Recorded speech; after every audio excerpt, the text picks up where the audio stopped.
శ్రీ విఘ్నేశ్వరాయ నమః. ఓం శ్రీ కనకదుర్గా మాతా శరణం. ఓం మాతాపితలకు నమస్కారం. 99 టీవీ ప్రేక్షకులకు నమస్కారం. ఈరోజు వాస్తు కార్యక్రమం.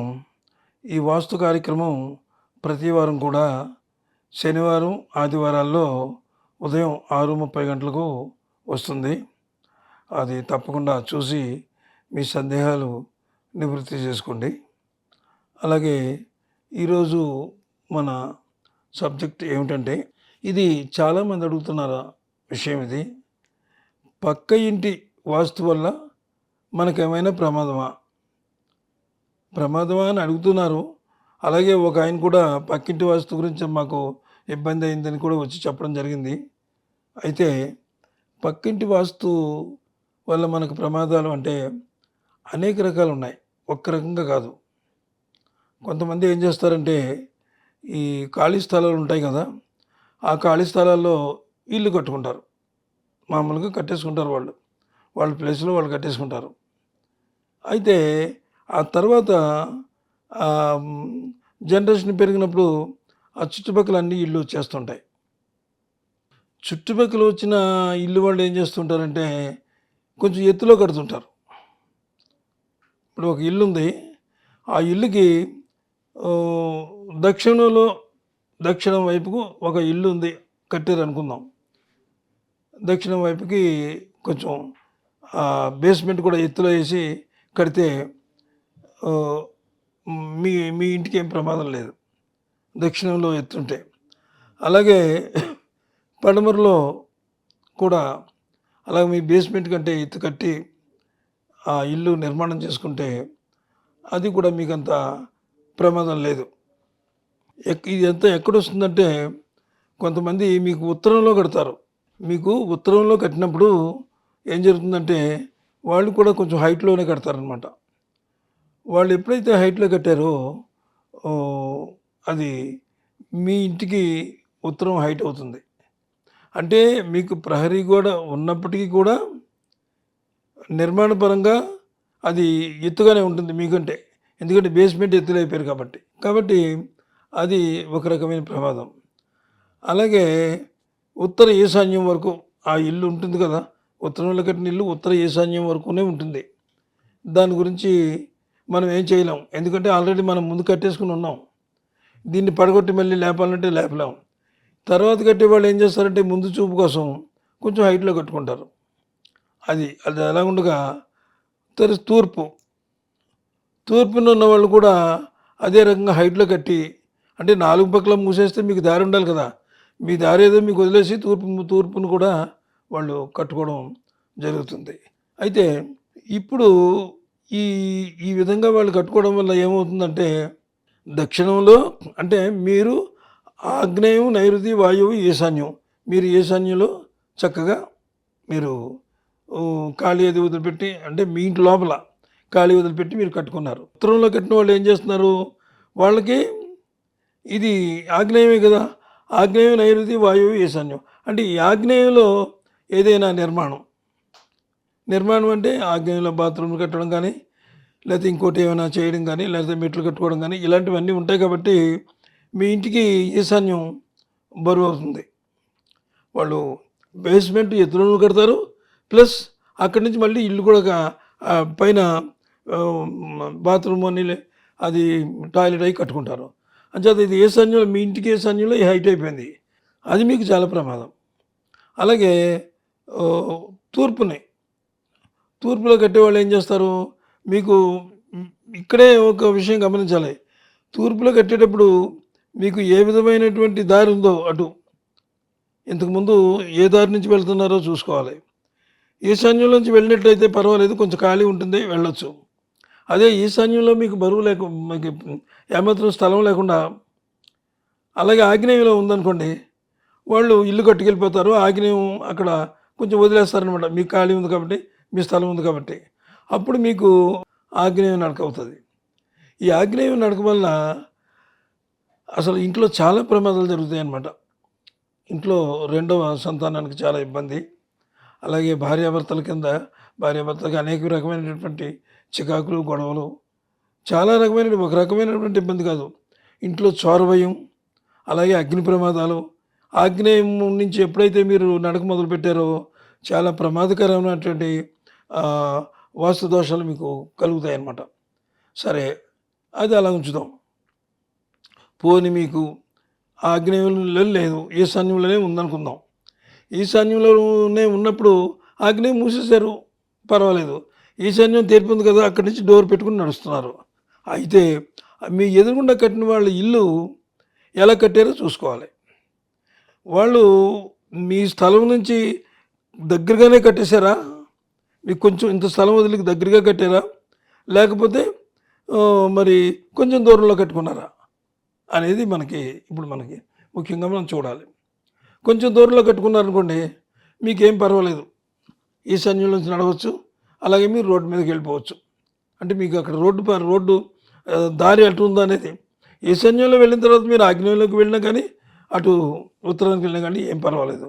ఓకే, ఎఫెక్ట్ దానివల్ల ఇక్కడ మీరు ఎప్పుడైతే మీరు ఈశాన్యంలో వెళ్ళారో, ఈ ఆగ్నేయంలోకి వచ్చారో అక్కడ ఎఫెక్ట్ పడుతుంది, అంటే ఇంట్లోంచి. కానీ ఎట్టి పరిస్థితుల్లో కూడా అటు వెళ్ళడానికి మీరు ప్రయత్నం చేయాలి. అటు ఇటు కూడా ఇల్లు వచ్చేసినప్పుడు కొంతమేర మీరు ఇంతవరకు ఉంటుంది కదా, కొంచెమైనా ఉంటుంది కదా మీ ఇల్లు. అప్పుడు ఇంట్లోంచి బయటికి వెళ్ళి అటు తూర్పు ముఖంగా, ఇటు తూర్పు వెళ్ళారు కదా, అటు ఉత్తరముఖంగా ఒక 4 అడుగులు వేసి అలా రౌండ్ తీసుకుని మీరు వెళ్ళిపోవచ్చు. అంటే అప్పుడు ఏమైంది, ఉత్తరంలో మీరు ఈశాన్యంలోంచే బయటికి వెళ్ళి ఉత్తరంలో 4 అడుగులు వేసి అప్పుడు వెళ్ళారు మీరు. కాబట్టి మీకు దానివల్ల అంత ఇబ్బంది లేదు. సరే, అప్పుడు మీరు రోడ్డు అసలు ఇల్లు లేదు అక్కడ అనుకుందాం. తూర్పున ఎవరు ఇల్లు కట్టలేదు, రోడ్డే ఉంది. ఆ రోడ్డు మీరు కట్టుకున్నప్పుడు బాగానే ఉంది ఆ రోడ్డు. ఇప్పుడు ఇల్లు అయితే హైట్లో కట్టారు కానీ రోడ్డు హైట్లో వేయరు కదా. ఇవి ఎలాగ ఉన్నాయి, ఈ విధంగా ఉండగా కొంతకాలానికి ఏమవుతుందంటే రోడ్డు అలా హైట్ లేకుతుంది. రోడ్డు హైట్ వెళ్ళొచ్చినప్పుడు ఏమవుతుంది, తూర్పు హైట్ అయిపోతుంది, మీ ఇల్లు డౌన్ అయిపోతుంది. అంటే చుట్టుపక్కల 4 పక్కలను కూడా మీ ఇంటికి మొత్తం డౌన్ అయిపోతుంది అనమాట.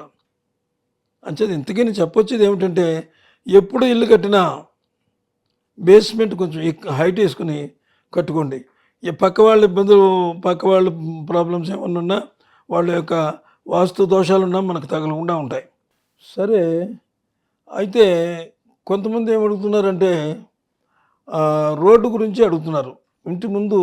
మన ఇంటి ముందు ఏమీ కట్టడం లేదు, నిర్మాణం అసలు ఏమీ లేదు, కాబట్టి రోడ్డు ఉంటుంది. ఇప్పుడు నేను చెప్పినట్టుగానే ఆ రోడ్డు ఉండే కొద్ది అలా హైటు, సంవత్సరాలు జరిగే కొద్ది కూడా ఆ రోడ్డు హైట్ అవుతుంది. అప్పుడు మొత్తం డౌన్ అయిపోద్ది అనమాట మీ ఇల్లు. ఆ ఇల్లు డౌన్ అయిపోవడం వల్ల ఇక చెప్పలేనన్ని కష్టాలు అనమాట. ఆ ఇల్లు అమ్ముకునైనా వెళ్ళిపోవాలి, లేకపోతే పడగొట్టి వాళ్ళ పక్క వాళ్ళతోటి సమానంగానైనా కట్టుకోవాలి, లేకపోతే ఒక కొంచెం ఎత్తులోనైనా కట్టుకోవాలి. అంటే దీనికి రెమెడీ లేదా అని అడగొచ్చు మీరు. రెమెడీ లేదా అంటే కొంతమంది సిద్ధాంతులు ఏం చెప్పారంటే, అంటే పండితులే చెప్పారు, మీకు బ్యాక్ని అదే ఇంటి పడమరలో స్థలం ఉంటుంది కదా, వెనక వాళ్ళు ఎంత బేస్మెంట్ అయితే వేసారో కనీసం అంత బేస్మెంట్ వేయకపోయినా కొంచెం ఎంత హైట్ అయినా మీరు లేపుకొని మట్టి వేసేయండి. అలాగేలాగా ఇటు నుంచి ఇలాగ దక్షిణం అంతా మట్టి వేసేయండి. అంటే మట్టి వేసేస్తే ఆ వర్షం వాటర్ మీ ఇంట్లోకి వచ్చేస్తుంది. అదొక ప్రాబ్లం ఉంది, దానికి కూడా చెప్తాను. మట్టి వేసేయండి మొత్తం. ఇటు ఉత్తరానికి వచ్చేటప్పటికి ఆ హైట్ మీద కొంచెం తగ్గించండి. అంటే సమస్యల ఉధృతి తగ్గుద్ది. వాస్తు సమస్యల యొక్క మీకు ఆ దుష్ఫలితాల ఉధృతి తగ్గుద్ది. కానీ ఎప్పటికైనా ఆ డౌన్లో ఉన్న ఇల్లు గురించి కొంచెం కష్టమే. నేననేది ఏమిటంటే, కట్టుకునేటప్పుడే మీరు చక్కగా హైట్లో కట్టుకోండి. సరే, ఈ వాటర్ అటు పోవడానికి అది ఎత్తుగా ఉండడానికి కట్టాం, కరెక్టే. మరి ఈ నీరంతా ఎలా వెళ్తుంది? మరి చేసిందే మనకు పొరపాటు, చిక్కు వచ్చేసింది. కాబట్టి మీరు కట్టారు కదా, ఈ హైట్లోంచి ఇలా కట్టారు కదా, దానికి అలాగ కొంచెం స్లోప్ కింద పెట్టుకుంటే ఆ నీరంతా ఇటు ఆగ్నేయంకి వెళ్ళిపోద్ది, అటు నుంచేమో అలాగ తూర్పుకి వెళ్ళిపోద్ది. తప్పదిగా ఎందుకంటే దానికి ఏమి రెమెడీ లేదు. గోతిలో ఉన్న ఇంటికి రెమెడీ లేదు. అదేనా కొంతవరకు మిమ్మల్ని కాపాడుద్ది అనమాట. అంచేత ఎప్పుడు ఇల్లు కట్టుకున్నా సరే ఖాళీ స్థలాల్లో కట్టుకునే వాళ్ళు హైట్గానే కట్టుకోండి, ఎత్తులో కట్టుకోండి. కట్టుకుంటే మీకు పక్క వాళ్ళు వచ్చి మిమ్మల్ని ఇబ్బంది పెట్టే పరిస్థితులు ఉండవు. ఉన్నా కానీ ఇంకొక విషయం అక్కడ ఉన్నా కానీ మీరు దానికి కరెక్ట్గా మీరు చేసుకోగలరు. కరెక్ట్గా మీరు చేసుకోగలరు హైట్లో మీరు కట్టుకుని ఉంటే. అంచేత తప్పనిసరిగా మీరు పక్కింటి వాళ్ళు ముందే ఖాళీ స్థలాలు ఉన్న వాళ్ళు కొంచెం హైట్లో కట్టుకోండి. అలాగే కొంతమంది అడుగుతున్నారు, మేము ఇల్లు కట్టుకుంటున్నామండి, కట్టేసుకున్నాం, మాకు వెనకాల కూడా అపార్ట్మెంట్స్ లేచినాయి, ఇటు దక్షిణంలో కూడా లేచినాయి అన్నారు. ఒక ఆయన వచ్చారు. అయితే ఉత్తరంలో మాత్రం డాబా కట్టారు, 2 అంతస్తులే వేసుకున్నారు వాళ్ళు సొంతం వాళ్ళు అని చెప్పారు. తూర్పునైతే రోడ్డు ఉందని చెప్పారు. అది కొంతలో కొంత మేలు. దక్షిణం హైటు, పడమర హైటు, ఉత్తరంలో ఒక డాబాలాగా వేసుకున్నారు. కొంతవరకు మీకు అది కలిసి వస్తుంది వాస్తురీత్యా. మరింత ప్రమాదాలు తీసుకురాకపోయినా ఏదో చిన్న చిన్నవి వాటితో మీకు ప్రమాదమైనటువంటిది ఏం లేదు. లోపల ఇల్లు కూడా ఇది మనం ఇప్పుడు చెప్పుకున్నది ఏంటంటే బయట చెప్పాం. లోపల ఇల్లు కూడా చక్కగా వాస్తు ప్రకారంగా చేయించుకోండి. ఎవరినైనా తీసుకొచ్చి వాస్తు ప్రకారం ఇల్లు వాస్తుంటే ఇవి కూడా కొంత కలిసి వస్తాయి మీకు. దాన్ని బట్టి మీరు కొంతవరకు దాని రెమెడీ ఉపయోగించుకోవచ్చు. అలాగే కొంతమంది అడుగుతున్నారు, గురుగారు పక్కింటి వాళ్ళ వాటరు మన స్థలంలోంచి వెళ్ళొచ్చా? ఇది మంచి ప్రశ్న ఇది. ఎందుకంటే పక్కింటి వాళ్ళు వాటర్ మన ఇంట్లోకి ఎలా వస్తుంది? ఇందాక చెప్పినట్టే ఖాళీ స్థలం ఉన్నప్పుడు మీరేమి కాంపౌండ్ వాల్ కట్టకుండా వదిలేశారు. వదిలేసేటప్పటికి అదేమైపోయింది, పక్కన వాళ్ళు ఇల్లు కట్టుకున్నారు. కట్టుకున్న తర్వాత మరి వర్షం నీరు కానీ ఇంకో నీరు కానీ వాళ్ళ ఇంటికంటే మీరు డౌన్లో ఉన్నప్పుడు మీ ఇంట్లోకి వచ్చేస్తుందిగా. అంతే, పక్కింటి వాళ్ళు నీరు మీ ఇంట్లోకి ఏం వదలరు. వాళ్ళకి డ్రైనేజీలు ఉంటాయి, మీకు డ్రైనేజీలు ఉంటాయి. ఇలాగా మీరు కాంపౌండ్ వాల్ కట్టుకోలేనప్పుడు మాత్రమే ఆ పక్కింటి వాళ్ళ వాటర్ మీకు వస్తుంది. కాబట్టి కాంపౌండ్ వాల్ కట్టుకోండి. మీ వాటర్ మీరు చక్కగా ఆ నైరుతి నుంచి చక్కగా ఈశాన్యానికి పారేటట్టుగా చేసుకుంటే అది మీకు చాలా అంటే వాస్తురీత్యా ఇవన్నీ నేను ఎందుకు చెప్తున్నానంటే నేనేదో చెప్పేయట్లేదు మీకు. నేను కొన్ని చూసిన తర్వాత ఆ ఫలితాలు వాళ్ళకి చెప్పిన తర్వాత వాళ్ళకి మంచి ఫలితాలు జరిగిన తర్వాత అది చెక్ చేసుకునే మీకు ఈ విషయాలు చెప్తున్నాను, కానీ ఇంకొక ఏం కాదు. అదేవిధంగా ఇంకా కొంతమంది ఏమంటున్నారంటే ఇంటికి అంటే రోడ్డుకి కొంతమంది ఇంతకుముందే నేను చెప్పాను, కొన్ని మన ముందు వీడియోలో చెప్పాను, వీధి సోల ఎలా వస్తుంది అంటే వాళ్ళ ఉద్దేశం ఏంటంటే మేము ఇల్లు కట్టేసుకున్నాం కదా సార్ గురుగారు, నా 3 పక్కల ఇల్లు నిలిచినాయి, మాకు వీధి సోల దేని నుంచి వీధి సోల లేదు, కానీ తూర్పు నుంచే ఒక వీధి సోల ఉంది మాకు. అది కూడా ఎక్కడి నుంచి వస్తుందంటే ఈశాన్యంలో తగులుతుంది, మాకు మంచిదే కదా, కానీ మంచిదని మేము అనుకుంటున్నాం, కానీ ఎందుకనో కష్ట నష్టాలు వస్తున్నాయి అని వాళ్ళు చెప్పారు. ఆ ప్లాన్ చూపించారనమాట నాకు. ఆ ప్లాన్ చూపిస్తే ఆ ప్లాన్లో ఎలా ఉంది, ఈశాన్యం వీధిపోటే అది కరెక్టే, కానీ ఆ ఈశాన్యం వీధిపోటు ఎలా ఉంది, సరిగ్గా మన ద్వారానికి తగిలితే కుబేర్లు అయిపోతాం. అది ద్వారానికి తగలేదు, ద్వారానికి సగం అటు ఉత్తర ఈశాన్యానికి సగం తగులుతుంది ఆ వీధిపోటు. అంటే ఏమైనట్టు ఇంటికి తగిలేసింది అనమాట వీధిపోటు. ద్వారానికి సగం అంటే సగం అవతల కంటే వీధిపోటు తగిలేసింది. ఆ వీధిపోటు మనకు అసలు మంచిది కాదు. ఇదివరకు లోగా నా వీడియోల్లో కూడా నేను ఈ వీధిపోట్ల గురించి పూర్తి వివరంగా చెప్పాను. నేను అన్ని వీధిపోట్ల గురించి కూడా మళ్ళీ మీకు అదే చెప్తాను. అయితే అప్పుడు ఏం చెప్పానంటే నేను మీ వీధిపోటు ఎక్కడి వరకు వస్తుందో చూసుకొని అక్కడ లోపల కొంచెం గోడ కట్టమని చెప్పాను. లోపల కొద్దిగా గోడ కట్టుకుంటే వీధిపోటు దాని యొక్క ప్రభావం దుష్ఫలితాలు కొంతవరకు తగ్గుతాయి మీకు అని చెప్పాను. అయితే ఇప్పుడు మీకు ఈశాన్యంలో వచ్చింది వీధిపోటు, మరి ఈశాన్యంలో కట్టేస్తే బరువు అవుతుంది కదా, ఈశాన్యంలో కడితే బరువు అవుతుంది. కాబట్టి దీనికి ఏంటి రెమెడీ? కాబట్టి ఒక విషయం ఒకలా చేయండి మీరు. గోడ దగ్గరికి వెళ్ళకండి. గోడ దగ్గరికి వెళ్ళొద్దు. ఈశాన్యంలో ఆ గోడ ఇవతల మళ్ళీ గోడ కట్టొద్దు. ఈశాన్యం బరువు అవుతుంది. అలా కొంచెం రండి ఇక్కడికి. ఎక్కడికి? గుమ్మం దగ్గరికి. గుమ్మం దగ్గరికి వచ్చి మీరు ఆ గుమ్మం దగ్గర నుంచి హైట్‌గా కొంత ఇంతవరకు మీకు అంటే హైట్‌గా కట్టడం అంటే మళ్ళీ దాన్ని ఒక అరుగులాగా వేసుకోవద్దు. అరుగులా వేసుకోవద్దు దాన్ని. ఒక కొంచెం అంత అది ఎంత ఉందో అంటే ఇంత ఉంది. గుమ్మానికి సగం ఇక్కడ వరకు వచ్చింది కదా! ఇంతవరకే చక్కగా ఒక కొద్దిగా అలాగ హైట్ చేసుకొని గోడలా కట్టండి. కట్టేసిన తర్వాత దాన్ని మీరు ఇంకొక రకంగా ఉపయోగించొద్దు. బరువులు పెట్టి అవి పెట్టి ఉపయోగించొద్దు. ఇది బరువు అవ్వదు. ఎందుకంటే ఈశాన్యం ఇంకా మీకు అవతల ఉంది చాలా. కాబట్టి ఆ రకంగా అక్కడ చేసుకుంటే రెమెడీ కొంతవరకు ఎందుకంటే ఆల్రెడీ కట్టేశారు. ఇది ఇప్పుడు తగిలేసింది. ఇప్పుడు రెమెడీ ఏమీ లేదు దానికి. రెమెడీ చేయాలంటే ఆ ముందుకు చేయాలి. ముందు చేస్తే బరువు అయిపోతుంది ఈశాన్యం. కాబట్టి చాలా జాగ్రత్తగా మీకు ఆ వీధి పోటు ఎక్కడి వరకు తగిలిందో అక్కడి వరకు ఎందుకు ఇంటి నుంచి ఇక్కడ ఇంకొక విషయం ఉంది. ఇంటికి తగలొద్దు అది దాన్ని. అంటే గురువుగారు అలాగే బాగుంటుందా? ఎవరైనా చూస్తే ఎలా ఉంటుంది అని అనుకోవచ్చు. ఆ గోడ ఇంటికి తగలకుండానే కట్టండి. ఇలా కట్టండి ఇలా కట్టేసేయండి. అది ఎందుకు మనం కట్టమంటున్నాం? ఆ వీధి పోటు కనుక మనకు తగిలినట్లయితే ఇది కాస్తుంది ఇక్కడున్న గోడ. కాబట్టి జస్ట్ రెమెడీ మాత్రమే అది. అంటే దానివల్ల పెద్ద ప్రమాదాలు ఏం జరగవు కానీ కొంతవరకు మీకు ఇబ్బందే. సగం వీధి పోటు వచ్చినందువల్ల అది చూసుకొని జాగ్రత్త చేయండి. అలాగే ఇల్లు కట్టేటప్పుడు మాత్రం కంపల్సరీగా చూసుకోండి మీరు. 4 పక్కల ఎక్కడైనా వీధి పోట్లు ఉన్నాయా? ఆ వీధి పోట్లు ఏ రకంగా ఉన్నాయి? మీరు ఓ పని చేయండి. వీధి పోట్లు ఎప్పుడైనా సరే ఆగ్నేయ మూల నుంచి వీధి పోటు వస్తే ప్రమాదం మనకి. అలాగే ఈశాన్యం నుంచి సరిగ్గా మన గుమ్మానికి తగిలితే మనకి అష్టైశ్వర్యాలు కలుగుతాయి. అలాగే దక్షిణంలోకి వెళ్ళేటప్పటికి దక్షిణ ఆగ్నేయానికి గుమ్మం ఉంటుంది మనకి. ప్రతి వాళ్ళు కూడా దక్షిణ ఆగ్నేయంలో గుమ్మం ఉంటుంది.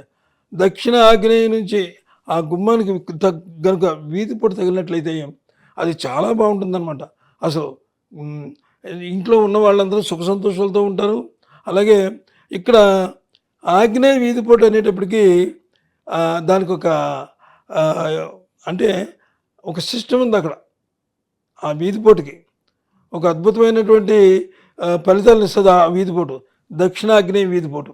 దక్షిణాగ్నేయ వీధి పోటు ఏం చేస్తుందో తెలుసా? ఇంట్లో ఆడపిల్లలు ఉంటే వాళ్ళకి త్వరగా పెళ్ళిళ్ళు అవుతాయి. అంటే ఎప్పుడు కూడా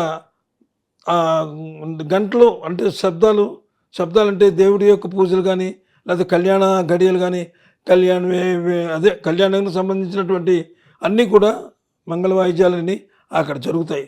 అది చక్కటి వీధిపోటు అన్నమాట. అద్భుతమైన వీధిపోటు దక్షిణ ఆగ్నేయంలో. అయితే దక్షిణ ఆగ్నేయంలో వీధిపోటు ఉన్నప్పుడు దానికి ఎదురుగుండా ఉత్తర ఈశాన్యం అది కూడా మంచిదే. దానికి ఆపోజిట్గా ఒక గుమ్మం ఉండాలి. అవన్నీ మీరు ఆ ఇల్లు చూసినప్పుడు అవి ఉన్నాయో లేదో చూసుకొని అలాగొచ్చిందని చెప్పి మీరు గురువుగారు ఇక్కడ తూర్పుని పెట్టమన్నారు కదా అని చెప్పి మీరేం చేస్తారు? తూర్పు ఈశాన్యం కాకుండా తూర్పు సెంటర్ నుంచి యువతల పక్కకి కనుక వెళ్ళారనుకోండి, అది తూర్పు వాయువ్యం అవుతుంది. అది ఉత్తర వాయువ్యం అవుతుంది. అది ఉత్తర వాయువ్యంలో కనుక ఎప్పుడైనా మీరు ఏదైనా నిర్మాణం కానీ లేకపోతే కిటికీ కానీ గుమ్మం కానీ పెట్టారంటే చాలా చిక్కుల్లో పడిపోతారు. అంచేత ఈ వీధిపోటుని చూసుకోండి.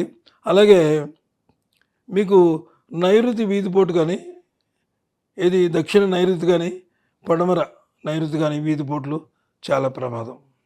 అలాగే పశ్చిమ వాయువ్యంలో కనుక వీధిపోటు తగిలితే అది చాలా మంచిది, చాలా ఉపకారం అన్నమాట. ఆ ఇంట్లో ఉన్నవాళ్ళు రాజకీయంగా పలుకుపడుతూ ఉంటారు, మంచి పదవుల్లోకి వెళ్తారనమాట. చేత వీధిపోట్లు కూడా చూసుకొని మీరు ఆ హౌసెస్ నిర్మించుకొని చక్కగా అందరూ కూడా ఆయురారోగ్యాలతోటి మీరు ఉండండి. ఈ వాస్తు కార్యక్రమం ప్రతి వారం శనివారం ఉదయం, ఆదివారం ఉదయం 6:30 వస్తుంది. మీకు తెలియని విషయాలు తెలుసుకోండి. నమస్తే, సెలవు.